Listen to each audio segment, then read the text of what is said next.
Chapitre 6. Une sauvagesse, dis-je, comme on en trouve en Nouvelle-Guinée ou dans nos forêts d'Afrique.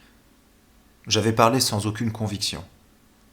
Arthur Levin me demanda presque avec violence si j'avais jamais remarqué une allure et une finesse de forme pareilles parmi les peuplades primitives.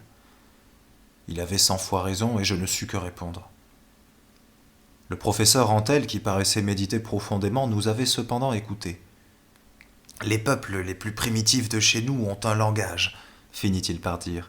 Celle-ci ne parle pas. Nous fîmes une ronde dans les environs du cours d'eau, sans trouver la moindre trace de l'inconnu. Alors nous retournâmes vers notre chaloupe dans la clairière. Le professeur songeait à repartir dans l'espace pour tenter un autre atterrissage dans une région plus civilisée. Mais Levin proposa d'attendre au moins 24 heures sur place pour essayer d'établir d'autres contacts avec les habitants de cette jungle.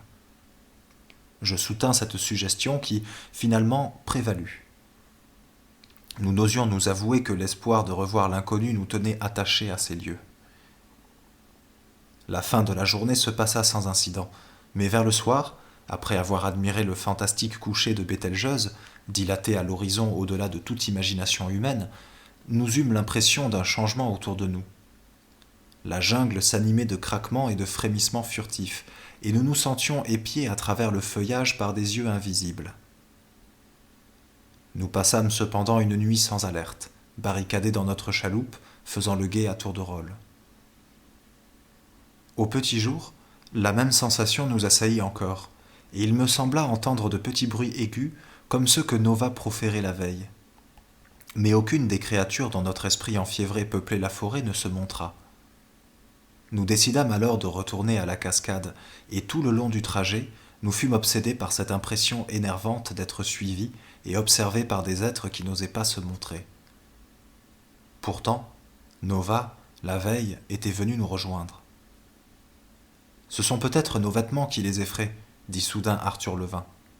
Ceci me parut un trait de lumière.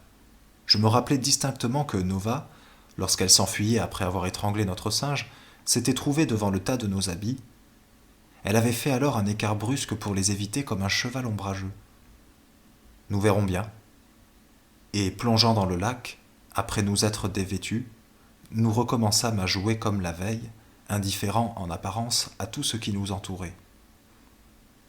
La même ruse obtint le même succès.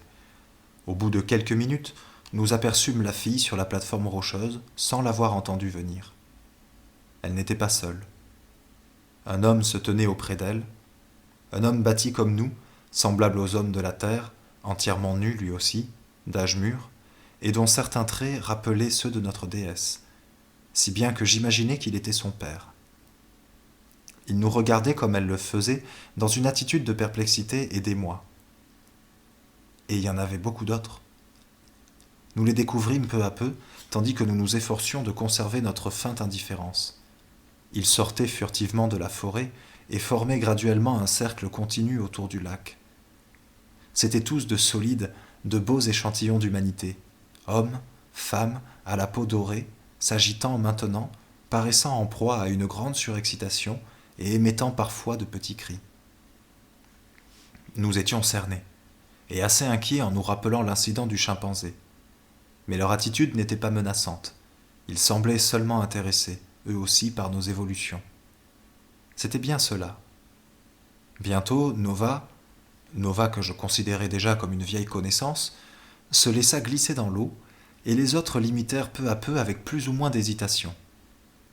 Tous approchèrent et nous recommençâmes à nous poursuivre comme la veille, à la manière des phoques, avec la différence qu'il y avait maintenant autour de nous une vingtaine de ces créatures étranges, barbotant, s'ébrouant, tous avec un visage sérieux, marquant un singulier contraste avec ces enfantillages. Au bout d'un quart d'heure de ce manège, je commençais à m'en lasser. Était-ce pour nous conduire comme des gamins que nous avions abordé l'univers de Bételgeuse ? J'avais presque honte de moi-même, et j'étais peiné de constater que le savant Antel semblait prendre beaucoup de plaisir à ce jeu. Mais que pouvions-nous faire d'autre ? On imagine mal la difficulté d'entrer en contact avec des êtres qui ignorent la parole et le sourire. Je m'y employais pourtant. J'esquissais des gestes qui avaient la prétention d'être significatifs. Je joignis les mains, dans une attitude aussi amicale que possible, m'inclinant en même temps un peu à la façon des Chinois. Je leur adressai des baisers avec la main. Aucune de ces manifestations n'éveilla le moindre écho, aucune lueur de compréhension n'apparut dans leurs prunelles. Quand nous avions discuté pendant le voyage de nos rencontres éventuelles avec des êtres vivants, nous évoquions des créatures difformes, monstrueuses, d'un aspect physique très différent du nôtre, mais nous supposions toujours implicitement chez elles la présence de l'esprit. Sur la planète Soror, la réalité paraissait complètement opposée. Nous avions affaire à des habitants semblables à nous au point de vue physique, mais qui paraissaient totalement dénués de raison.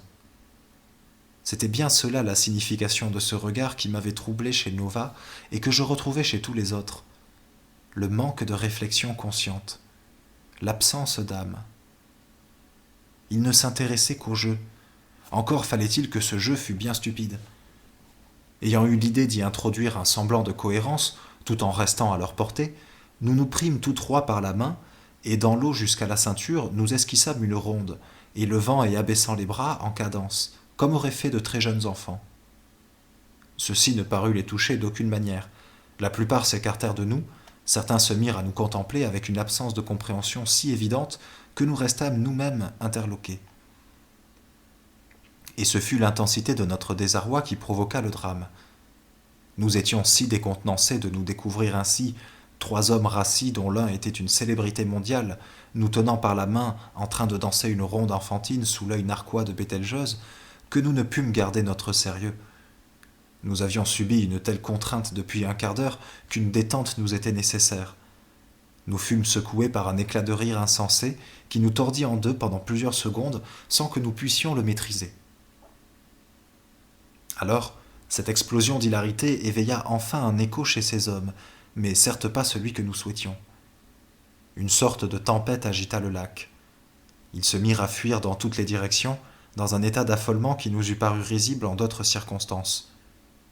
Au bout de quelques instants, nous nous trouvâmes seuls dans l'eau. Ils avaient fini par se rassembler sur la berge, au bout de la piscine, en un groupe frémissant, proférant leurs petits cris furieux et tendant les bras vers nous avec rage. Leur mimique était si menaçante que nous prîmes peur.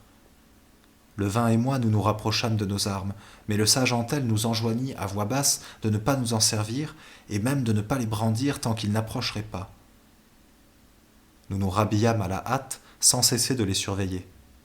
Mais à peine avions-nous enfilé nos pantalons et chemises que leur agitation s'accrut jusqu'à la frénésie. Il semblait que la vue d'hommes vêtus leur fût insupportable. Quelques-uns prirent la fuite, d'autres s'avancèrent vers nous, les bras tendus en avant, les mains crispées. Je saisis ma carabine. Paradoxalement, pour des êtres aussi obtus, ils parurent saisir la signification de ce geste, tournèrent le dos et disparurent derrière les arbres. Nous nous hâtâmes de regagner la chaloupe. Pendant le retour, j'avais l'impression qu'ils étaient toujours présents, quoiqu'invisibles, et qu'ils accompagnaient silencieusement notre retraite.